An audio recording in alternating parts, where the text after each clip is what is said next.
محبت رسول صلی اللہ علیہ وآلہ وسلم۔ الحمدللہ رب العالمین والصلاة والسلام علی خاتم النبیین، اما بعد فاعوذ باللہ من الشیطان الرجیم، بسم اللہ الرحمن الرحیم۔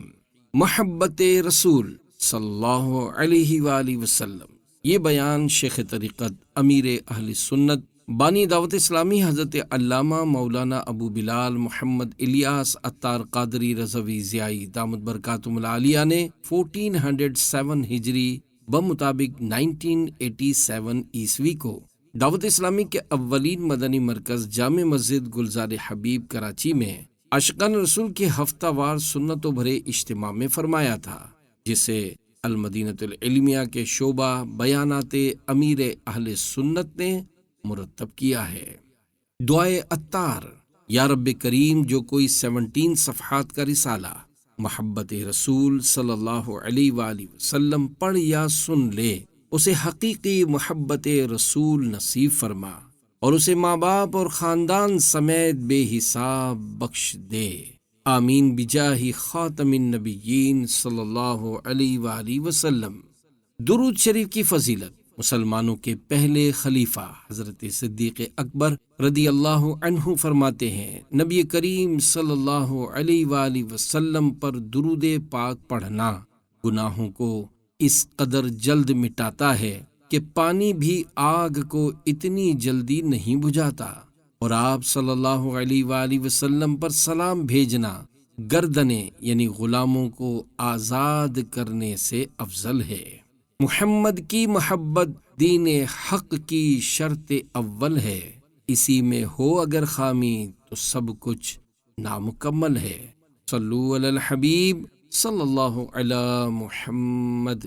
پیارے پیارے اسلامی بھائیوں، اللہ پاک قرآن کریم میں ارشاد فرماتا ہے، پارہ 3 سورہ آل عمران آیت 31، قل ان کنتم تحبون اللہ فاتبعونی یحببکم اللہ۔ ترجمہ کنز الایمان: اے محبوب، تم فرما دو کہ لوگو، اگر تم اللہ کو دوست رکھتے ہو تو میرے فرما بردار ہو جاؤ، اللہ تمہیں دوست رکھے گا۔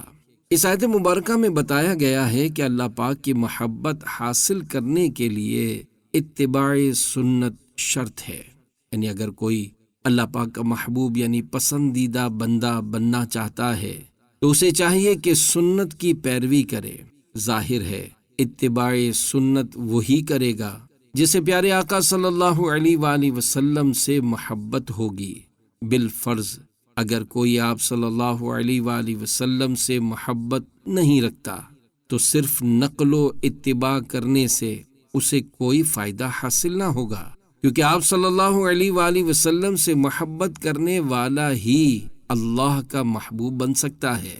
جس خوش نصیب امتی سے رسول کریم صلی اللہ علیہ وآلہ وسلم خود محبت فرمائیں اور اپنا منظور نظر بنا لیں تو اس کی محبوبیت، مقبولیت اور عظمت کی کیا شان ہوگی۔ مولانا حسن رضا خان رحمۃ اللہ علیہ فرماتے ہیں، اللہ کا محبوب بنے جو تمہیں چاہے، اس کا تو بیاں ہی نہیں کچھ تم جسے چاہو۔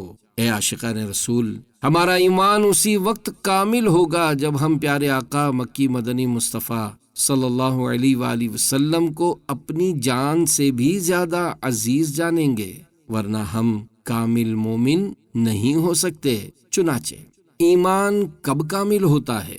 ایک مرتبہ حضرت فاروق اعظم رضی اللہ عنہ نے نبی کریم صلی اللہ علیہ وآلہ وسلم کی بارگاہ میں عرض کی، یا رسول اللہ صلی اللہ علیہ وآلہ وسلم، آپ مجھے میری جان کے علاوہ ہر چیز سے زیادہ محبوب ہیں۔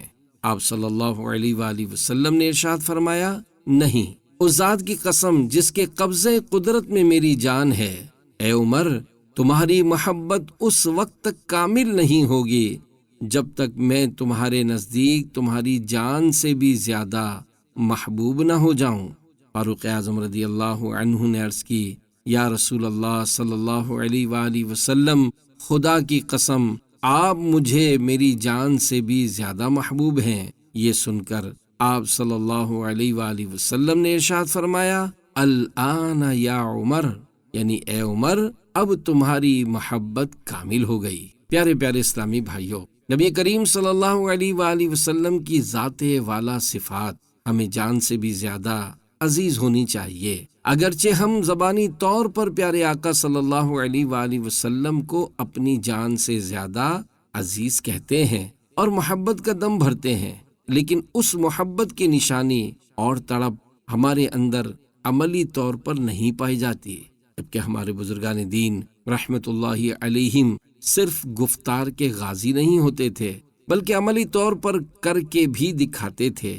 انہیں سرکار مدینہ صلی اللہ علیہ وآلہ وسلم سے اس قدر والہانہ عشق تھا کہ جس کی مثال نہیں ملتی۔ وہ پیارے آقا صلی اللہ علیہ وآلہ وسلم کی ہر ادا کو اپنانے کی کوشش کیا کرتے تھے، یہاں تک کہ اگر کسی حدیث پاک کو بیان کرتے ہوئے سرکار صلی اللہ علیہ وآلہ وسلم نے کوئی خاص ادا اپنائی ہوتی تو صحابہ کرام رضی اللہ عنہم بھی اس حدیث پاک کو بیان کرتے ہوئے اس خاص ادا کو اپنایا کرتے تھے، جیسا کہ سب سے آخری جنتی شخص حضرت عبداللہ بن مسعود رضی اللہ عنہ سے روایت ہے کہ نبی کریم صلی اللہ علیہ وآلہ وسلم نے ارشاد فرمایا، جنت میں سب سے آخر میں داخل ہونے والا شخص وہ ہوگا جو گرتا پڑتا جنت کی طرف جا رہا ہوگا اور دوزخ کی آگ اسے جھلسا رہی ہوگی۔ جب وہ دوزخ سے گزر جائے گا تو اس کی طرف دیکھ کر اللہ پاک کی حمد بیان کرتے ہوئے کہے گا، بڑی برکت والا ہے وہ جس نے مجھے تجھ سے نجات بخشی۔ پھر اسے ایک سایہ دار درخت نظر آئے گا اور وہ اللہ پاک سے دعا کرے گا، اے مالک مجھے اس درخت کے قریب کر دے تاکہ میں اس سے سایہ حاصل کروں اور اس کا پانی پیوں۔ اللہ پاک ارشاد فرمائے گا، اے میرے بندے اگر میں تجھے یہ عطا کر دوں تو پھر اس کے علاوہ کچھ اور تو نہیں مانگے گا؟ عرض کرے گا، نہیں یا رب، اور اپنے رب سے وعدہ کرے گا کہ اس کے علاوہ کچھ نہیں مانگے گا۔ اللہ پاک اس کی معذرت قبول فرمائے گا، کیونکہ وہ ایسی چیز دیکھ رہا ہوگا جس پر اسے صبر نہیں ہو سکتا۔ اللہ پاک بندے کو اس درخت کے قریب کر دے گا اور وہ اس کا سایہ حاصل کرے گا اور پانی پیے گا۔ پھر اسے ایک اور درخت نظر آئے گا جو پہلے والے درخت سے زیادہ حسین ہوگا۔ اسے دیکھ کر وہ اللہ پاک کی بارگاہ میں عرض کرے گا، مولا تو مجھے اس درخت کے قریب کر دے تاکہ میں اس سے سایہ حاصل کروں اور اس کا پانی پیوں، میں اس کے علاوہ کچھ اور نہیں مانگوں گا۔ اللہ پاک فرمائے گا، اے ابن آدم، کیا تو نے وعدہ نہیں کیا تھا کہ تو اس سابقہ درخت کے علاوہ کچھ نہیں مانگے گا؟ پھر اللہ پاک فرمائے گا، اگر میں تجھے اس درخت کے قریب کر دوں پھر تو اس کے علاوہ کچھ اور تو نہیں مانگے گا؟ عرض کرے گا، نہیں یا رب، اور وہ اپنے رب سے وعدہ کرے گا کہ اس کے علاوہ کچھ نہیں مانگے گا۔ اللہ پاک اس کی معذرت قبول فرمائے گا، کیونکہ وہ ایسی چیز دیکھ رہا ہوگا جس پر اسے صبر نہیں ہو سکتا۔ اللہ پاک بندے کو اس درخت کے قریب کر دے گا، وہ اس کا سایہ حاصل کرے گا اور پانی پیے گا۔ پھر اسے جنت کے دروازے کے پاس ایک درخت دکھائی دے گا جو پہلے والے دونوں درختوں سے زیادہ حسین اور خوبصورت ہوگا۔ وہ اللہ پاک کی بارگاہ میں عرض کرے گا، اے مولا تو مجھے اس درخت کے قریب کر دے تاکہ میں اس سے سایہ حاصل کروں اور اس کا پانی پیوں، میں اس کے علاوہ کچھ نہیں مانگوں گا۔ اللہ پاک فرمائے گا، اے ابن آدم، کیا تو نے وعدہ نہیں کیا تھا کہ تو اس کے علاوہ کچھ اور نہیں مانگے گا؟ بندہ عرض کرے گا، کیوں نہیں یا رب، لیکن اب اس کے علاوہ کچھ اور نہیں مانگوں گا۔ اللہ پاک اس کی معذرت قبول فرمائے گا، کیونکہ وہ ایسی چیز دیکھ رہا ہوگا جس پر اسے صبر نہیں ہو سکتا۔ اللہ پاک بندے کو اس درخت کے قریب کر دے گا، وہ اس کا سایہ حاصل کرے گا اور پانی پیے گا۔ پھر جب وہ جنتیوں کی آوازیں سنے گا تو اللہ پاک کی بارگاہ میں عرض کرے گا، اے رب تو مجھے جنت ہی میں داخل کر دے۔ اللہ پاک کی رحمت جوش میں آئے گی اور ارشاد ہوگا، اے بندے تیرے سوالوں کو کون سی چیز روک سکتی ہے؟ کیا تو اس بات پر راضی ہو جائے گا کہ میں تجھے دنیا سے دگنی جگہ جنت میں عطا کر دوں؟ بندہ حیرت سے عرض کرے گا، اے اللہ کیا تو مجھ سے مذاق کرتا ہے، حالانکہ تو رب العالمین ہے۔ اتنا واقعہ سنانے کے بعد حضرت عبداللہ بن مسعود رضی اللہ عنہ کے ہونٹوں پر مسکراہٹ پھیل گئی اور وہ حاضرین سے فرمانے لگے تم مجھ سے پوچھتے نہیں کہ میں کیوں مسکرایا؟ سب نے عرض کیا آپ کیوں مسکرائے؟ ارشاد فرمایا جب نبی کریم صلی اللہ علیہ وآلہ وسلم نے یہ واقعہ سنایا تھا تو آپ بھی مسکرائے تھے۔ صحابہ کرام رضی اللہ عنہم نے عرض کیا تھا یا رسول اللہ صلی اللہ علیہ وآلہ وسلم آپ کیوں مسکرائے؟ تو آپ صلی اللہ علیہ وآلہ وسلم نے ارشاد فرمایا تھا رب العالمین کے مسکرانے کے سبب، کیونکہ جب بندہ کہے گا کیا تو مجھ سے مذاق کرتا ہے حالانکہ تو رب العالمین ہے، تو اللہ پاک ارشاد فرمائے گا میں تجھ سے مذاق نہیں کر رہا لیکن مجھے ہر شے پر قدرت حاصل ہے۔ پیارے پیارے اسلامی بھائیوں، دیکھا آپ نے صحابہ کرام رضی اللہ عنہم اتباع سنت کا کیسا جذبہ رکھتے تھے۔ وہ نبی کریم صلی اللہ علیہ وآلہ وسلم کی پیاری پیاری اداؤں کو اپنانے کی بھرپور کوشش کرتے تھے، اور اس سلسلے میں یہ بھی نہیں دیکھتے تھے کہ اگر ہم فلاں کام نہ کریں تو گناہ نہیں ملے گا، یا پھر فلاں کام کرنا سنت مؤکدہ ہے اور فلاں سنت غیر مؤکدہ ہے وغیرہ۔ وہ بس اتنا دیکھتے تھے کہ فلاں کام نبی کریم صلی اللہ علیہ وآلہ وسلم نے اس طریقے سے کیا، پھر اس کام کو بالکل اسی طریقے کے مطابق کرنے کی کوشش کرتے تھے، اور کسی تنقید کرنے والے کی تنقید کو خاطر میں نہ لاتے تھے، کیونکہ وہ جانتے تھے کہ عقل کو تنقید سے فرصت نہیں، عشق پر اعمال کی بنیاد رکھ۔ اے عاشقان رسول، صحابہ کرام رضی اللہ عنہم ایسے زبردست عاشق رسول تھے کہ وہ پیارے آقا مکی مدنی مصطفیٰ صلی اللہ علیہ وآلہ وسلم کی ہر ادا کو اپنانے کے لیے بے قرار رہا کرتے تھے۔ اس ضمن میں ایک اور محبت بھرا واقعہ سنیے، اونٹنی کے ساتھ پھیرے لگانے کی حکمت۔ حضرت علامہ قاضی عیاض رحمۃ اللہ علیہ اپنی مشہور کتاب شفا شریف میں نقل فرماتے ہیں، ایک مقام پر حضرت عبداللہ بن عمر رضی اللہ عنہما نے اپنی اونٹنی کو گھمایا، پوچھنے پر ارشاد فرمایا مجھے اس کے سوا کچھ معلوم نہیں کہ میں نے رسول اکرم صلی اللہ علیہ وآلہ وسلم کو اس مقام پر ایسا کرتے دیکھا تھا، لہذا میں نے بھی ایسا ہی کیا ہے۔ پیارے پیارے اسلامی بھائیوں، صحابہ کرام رضی اللہ عنہم کا جذبہ اتباع سنت دیکھیے، اور دوسری طرف اپنی محبت پر غور کیجیے کہ بالکل کھوکھلی، عمل سے خالی اور زبان کی نوک تک محدود ہے۔ جب ہمارے سامنے نبی کریم صلی اللہ علیہ وآلہ وسلم کا ذکر خیر ہوتا ہے تو ہم پر کوئی خاص کیفیت طاری نہیں ہوتی۔ اس کے برعکس جب ہمارے بزرگان دین رحمت اللہ علیہم کے سامنے پیارے آقا مکی مدنی مصطفیٰ صلی اللہ علیہ وآلہ وسلم کا ذکر خیر ہوتا تو ہیبت و جلال سے ان کے چہروں کا رنگ بدل جاتا، اور عشق و محبت میں ان کی آنکھوں سے آنسو جاری ہونے لگتے۔ اس ضمن میں دو رقت انگیز واقعات سنیے اور عشق رسول میں اضافہ کیجیے۔ نمبر 1، ہمیں ان پر رحم آنے لگتا۔ حضرت امام مالک رحمت اللہ علیہ فرماتے ہیں کہ حضرت ایوب سختیانی رحمت اللہ علیہ کے سامنے جب نبی کریم صلی اللہ علیہ وآلہ وسلم کی حدیث مبارک بیان کی جاتی تو وہ اس قدر روتے کہ ہمیں ان پر رحم آنے لگتا۔ نمبر 2، ذکر مبارک سنتے ہی سنجیدہ ہو جاتے۔ حضرت امام ابن سیرین رحمت اللہ علیہ بڑے ہنسمکھ اور شگفتہ مزاج تھے، لیکن جب ان کے سامنے پیارے آقا مدینے والے مصطفیٰ صلی اللہ علیہ وآلہ وسلم کا ذکر خیر ہوتا تو بالکل سنجیدہ ہو جاتے، چہرے پر روب طاری ہو جاتا، بدن مبارک سے عاجزی اور انکسار ظاہر ہونے لگتا، اور ہنسی والا انداز بالکل ختم ہو جاتا۔ غم مصطفیٰ میں مدینہ شریف سے ہجرت۔ اے عاشقان رسول، ہمارے پیارے آقا مکی مدنی مصطفیٰ صلی اللہ علیہ وآلہ وسلم کے وصال ظاہری کے بعد بہت سے صحابہ کرام رضی اللہ عنہم کے لیے مدینہ شریف میں رہ کر زندگی گزارنا مشکل ہو گیا، کیونکہ جب وہ مدینہ شریف میں آپ صلی اللہ علیہ وآلہ وسلم کے اٹھنے بیٹھنے کے مقامات اور ان گلیوں کو دیکھتے جہاں آپ صلی اللہ علیہ وآلہ وسلم قدم رنجا فرمایا کرتے تھے تو بہت رنجیدہ ہو جاتے، اور ان سے آپ صلی اللہ علیہ وآلہ وسلم کی جدائی برداشت نہ ہوتی، چنانچہ اسی فراق و جدائی کی تاب نہ لاتے ہوئے وہ مدینہ شریف سے ہجرت کر گئے۔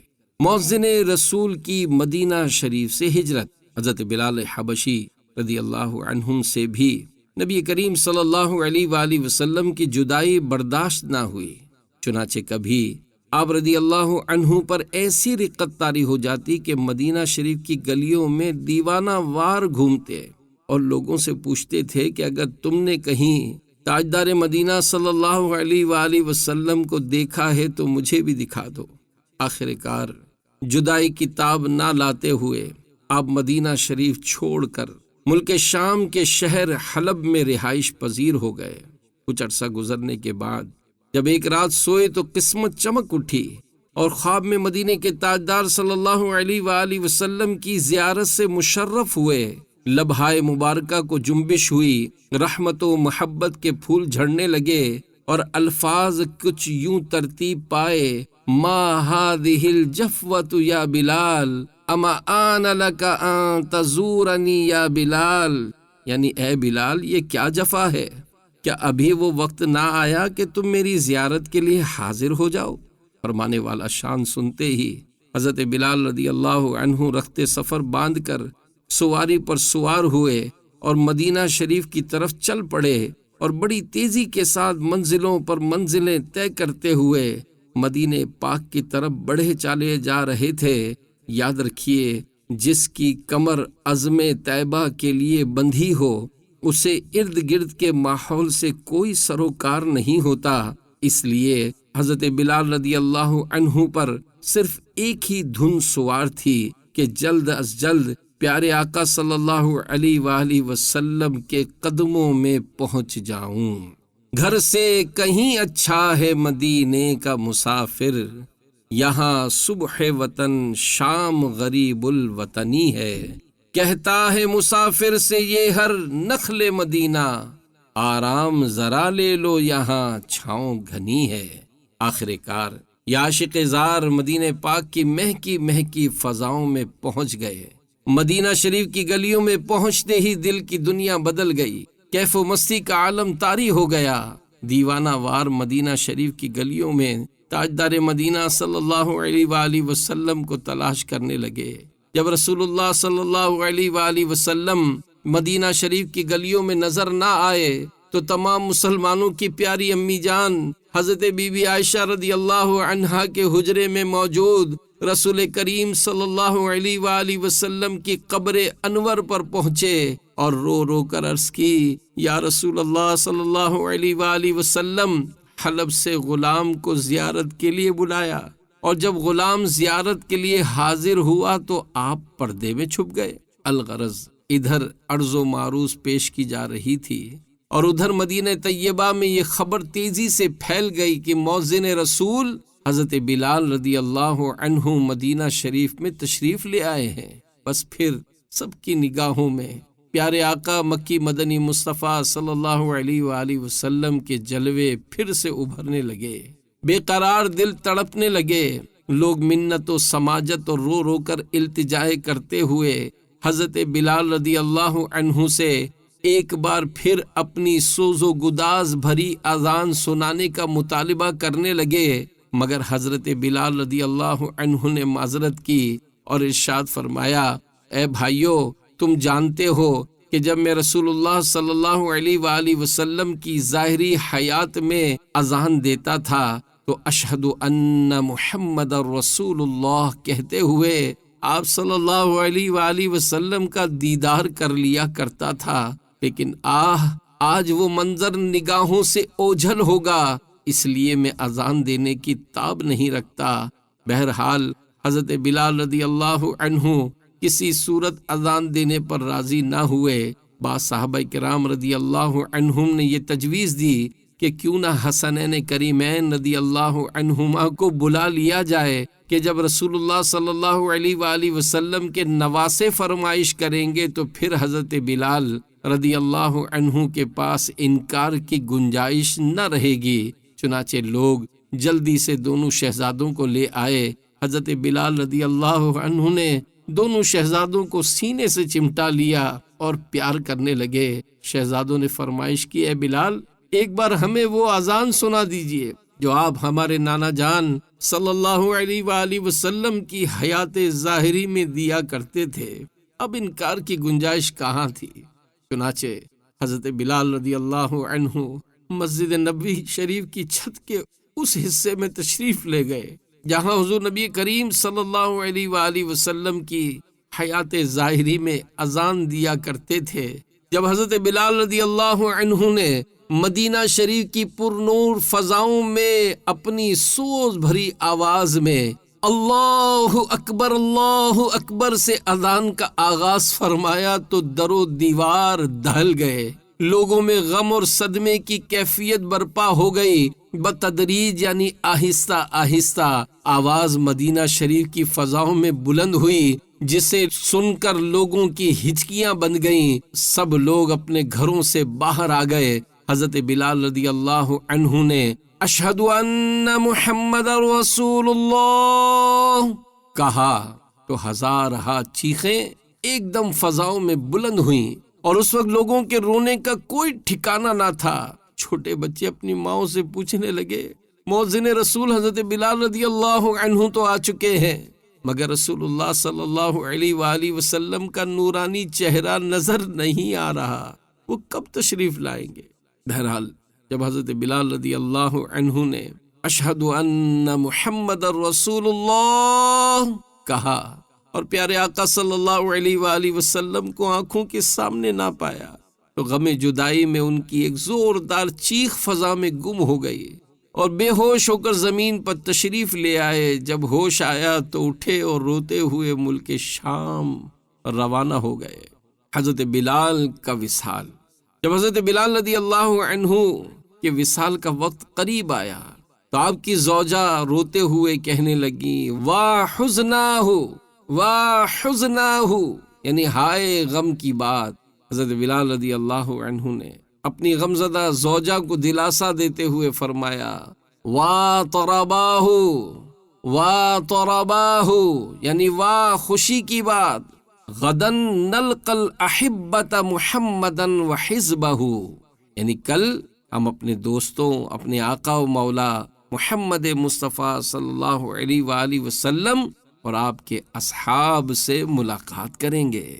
کسی عاشق نے کیا خوب کہا ہے، قبر میں سرکار آئیں تو میں قدموں میں گروں، گر فرشتے بھی اٹھائیں تو میں ان سے یوں کہوں، اب تو پائے ناز سے میں اے فرشتوں کیوں اٹھوں، مر کے پہنچا ہوں یہاں اس دل ربا کے واسطے۔ اے عاشقان رسول، موت مومن کے لیے تحفہ ہے، اور یہ پیارے آقا صلی اللہ علیہ وآلہ وسلم کی زیارت کا ایک ذریعہ ہے۔ اسی لیے مومن موت سے نہیں گھبراتا، بلکہ وہ خوش ہوتا ہے کہ مرنے کے بعد اسے قبر میں سرکار مدینہ صلی اللہ علیہ وآلہ وسلم کی زیارت نصیب ہوگی۔ تمام مال و اولاد کے بدلے زیارت رسول۔ پیارے آقا مکی مدنی مصطفیٰ صلی اللہ علیہ وآلہ وسلم کا فرمان عالی شان ہے، میرے وصال ظاہری کے بعد ایسے لوگ بھی ہوں گے جو تمنا کریں گے کہ کاش ان کا تمام مال اور اولاد ان سے لے لی جائے اور اس کے بدلے وہ میری زیارت کر سکے۔ قسمت مجھے مل جائے بلال حبشی کی، دم عشق محمد میں نکل جائے تو اچھا ہے۔ خاتون نے روتے روتے جان دے دی۔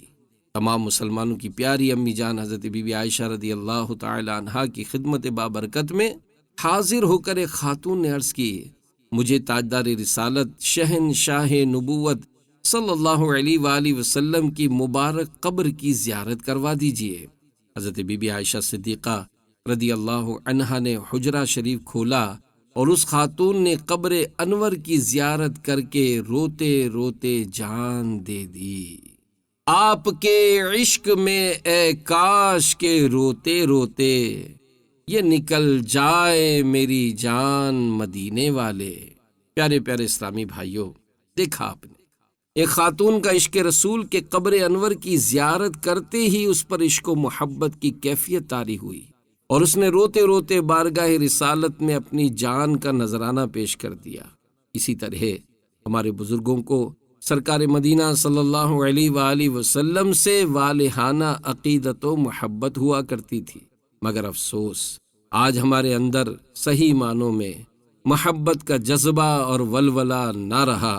صحابہ کرام رضی اللہ عنہم صرف زبانی طور پر نبی کریم صلی اللہ علیہ وآلہ وسلم سے محبت کا دم نہیں بھرتے تھے، بلکہ عملی طور پر اس کے دلائل بھی رکھتے تھے، جبکہ ہم محض زبانی طور پر محبت کا دعویٰ کرتے ہیں لیکن عملی طور پر اس کے دلائل نہیں رکھتے۔ صحابہ کرام رضی اللہ عنہم سرکار صلی اللہ علیہ وآلہ وسلم کی ایک ادا پر عمل کرنے کے لیے ہر وقت تیار رہا کرتے تھے۔ چنانچہ محبوب کی ادا سے محبت۔ حضرت انس رضی اللہ عنہ فرماتے ہیں کہ ایک درزی نے رسول اللہ صلی اللہ علیہ وسلم کی دعوت کی، میں بھی آپ صلی اللہ علیہ وآلہ وسلم کے ساتھ دعوت میں شریک ہوا۔ جو کی روٹی اور شوربہ حضور صلی اللہ علیہ وآلہ وسلم کے سامنے لایا گیا، جس میں کدو اور خشک کیا ہوا نمکین گوشت تھا۔ کھانے کے دوران میں نے آپ صلی اللہ علیہ وآلہ وسلم کو دیکھا کہ پیالے کے کناروں سے کدو کی قاشیں یعنی ٹکڑے تلاش کر رہے ہیں، اسی لیے میں اس دن سے کدو پسند کرنے لگا۔ اے عاشقان رسول، دیکھا آپ نے کہ صحابہ کرام رضی اللہ عنہم کس قدر سرکار صلی اللہ علیہ وآلہ وسلم کی پسند کا خیال رکھا کرتے تھے، مگر ہم بہت سے معاملات میں آپ صلی اللہ علیہ وآلہ وسلم کی پسند اور سنتوں کو پسے پشت ڈال دیتے ہیں۔ عقیقہ، نکاح اور ولیمے، یاد رہے شب زفاف کے بعد 2 دن کے اندر ولیمہ کرنا سنت ہے۔ جیسی سنتوں کی ادائیگی کے موقع پر ہم سنتوں کے بجائے فیشن کو پیش نظر رکھتے ہیں، فیشن کے مطابق لباس سلواتے، بال کٹواتے اور داڑھی منڈا کر اپنا چہرہ آتش پرستوں جیسا بناتے ہیں۔ اگر ہم اپنے خاندان پر نظر دوڑائیں تو معلوم ہوگا کہ خاندان کے کسی بھی فرد کو زلفیں رکھنے کی سعادت نصیب نہیں، حالانکہ زلفیں رکھنا پیارے آقا مکی مدنی مصطفیٰ صلی اللہ علیہ وآلہ وسلم کی پیاری پیاری سنت ہے۔ آپ صلی اللہ علیہ وآلہ وسلم نے ہمیشہ زلفیں رکھیں، کبھی آدھے کان تک، کبھی پورے کان تک، اور کبھی زیادہ بڑھ جاتی تو مبارک شانوں سے چھوتی۔ امیر اہل سنت مولانا محمد الیاس عطار قادری رضوی دامت برکاتہ العالیہ داڑھی سے متعلق اپنے جذبات کا اظہار کرتے ہوئے ارشاد فرماتے ہیں، اللہ پاک ہمیں ایمان پر موت نصیب فرما دے، اس سے پہلے کہ ہمارا چہرہ معاذ اللہ دشمنان مصطفیٰ جیسا ہو جائے۔ اپنا یہ ذہن بنا لیجئے کہ اگر اس طرح چلے تو ہماری گردن پر چلے، ہماری داڑھی پر ہرگز نہ چلے۔ افسوس آج کل بہت سے مسلمان داڑھی شریف کے بالوں کو نوچ نوچ کر گندی نالیوں میں بہا دیتے ہیں۔ ایسوں کا آخرت میں کیا بنے گا؟ ایسا کرنے والوں کو ہوش کے ناخن لینے چاہیے۔ یاد رکھیے، ایک مٹھی داڑھی رکھنا واجب اور داڑھی منڈانا یا ایک مٹھی سے کم کروانا دونوں حرام اور جہنم میں لے جانے والے کام ہیں۔ دیکھیے، داڑھی رکھنا تمام انبیاء کرام علیہم السلام کی سنت مبارکہ ہے۔ کوئی نبی ایسا نہیں جس نے معاذ اللہ داڑھی منڈائی ہو۔ اسی طرح کوئی ولی بھی داڑھی منڈا نہیں ہو سکتا، اور اگر کوئی داڑھی منڈا خود کو ولی کہے یا کہلوائے تو وہ لوگوں کو دھوکا دیتا ہے، کیونکہ جب تک اتباع سنت نہ پائی جائے اس وقت تک کوئی ولی نہیں ہو سکتا۔ یہاں تک کہ ایک عارف باصفا یعنی اللہ پاک کے ایک ولی کا ارشاد ہے، اگر تو کسی شیخ کو ہوا میں اڑتا ہوا یا پانی پر چلتا ہوا دیکھے لیکن وہ عملاً اللہ پاک کے کسی فرض یا نبی کی کسی سنت کا تارک ہو تو وہ جھوٹا ہے۔ یہ اس کی کرامت نہیں، استدراج یعنی بے باک فجار یا کفار سے جو خلاف عادت بات ان کے موافق ظاہر ہو کہلاتا ہے۔ مشرکین کی مخالفت کرو۔ پیارے پیارے اسلامی بھائیوں، ہم پیارے آقا مکی مدنی مصطفیٰ صلی اللہ علیہ وآلہ وسلم کی محبت کا دم تو بھرتے ہیں، لیکن آپ صلی اللہ علیہ وآلہ وسلم کی پیاری پیاری سنت داڑھی شریف اپنے چہرے پر نہیں سجاتے، حالانکہ آپ صلی اللہ علیہ وآلہ وسلم نے واضح طور پر ارشاد فرمایا، خالف المشرکین وفر اللحى واحف الشوارب، یعنی مشرکین کی مخالفت کرو، داڑیاں بڑھاؤ اور مونچھیں خوب پست کرو۔ اسی طرح ایک مقام پر ارشاد فرمایا من راغب عن سنتی فلیس منی، یعنی جس نے میری سنت سے اعراض کیا یعنی منہ پھیرا وہ مجھ سے نہیں۔ یوں ہی ایک حدیث پاک میں فرمایا من تشبہ بقوم فہو منہم، یعنی جو شخص جس قوم سے مشابہت اختیار کرے گا وہ انہی میں سے ہوگا۔ داڑھی منڈانے والوں کو اس حدیث پاک سے خوب عبرت حاصل کرنی چاہیے کہ معاذ اللہ اگر داڑھی منڈانے کے سبب انہیں آتش پرستوں میں شمار کر لیا گیا اور بروز قیامت آتش پرستوں کے ساتھ اٹھایا گیا تو ان کا کیا بنے گا۔ اللہ پاک ہم سب کو اس آفت سے محفوظ فرمائے، آمین بجاہ خاتم النبیین صلی اللہ علیہ وآلہ وسلم۔ الحمدللہ آج کے اس پرفتن دور میں عاشقان رسول کی دینی تنظیم دعوت اسلامی ہمیں غیروں کو چھوڑ کر پیارے آقا مدینے والے مصطفیٰ صلی اللہ علیہ وآلہ وسلم کا دامن کرم تھامنے، دوسروں کے طور طریقے اور فیشن چھوڑ کر پیارے آقا صلی اللہ علیہ وسلم کی پیاری پیاری پاکیزہ سنتوں کو اپنانے کا درس دیتی ہے، اور اسی میں دنیا و آخرت کی کامیابی ہے۔ سنت لباس، پیارے پیارے اسلامی بھائیوں، فیشن زدہ لباس چھوڑ کر سنتوں بھرا لباس اپنائیے۔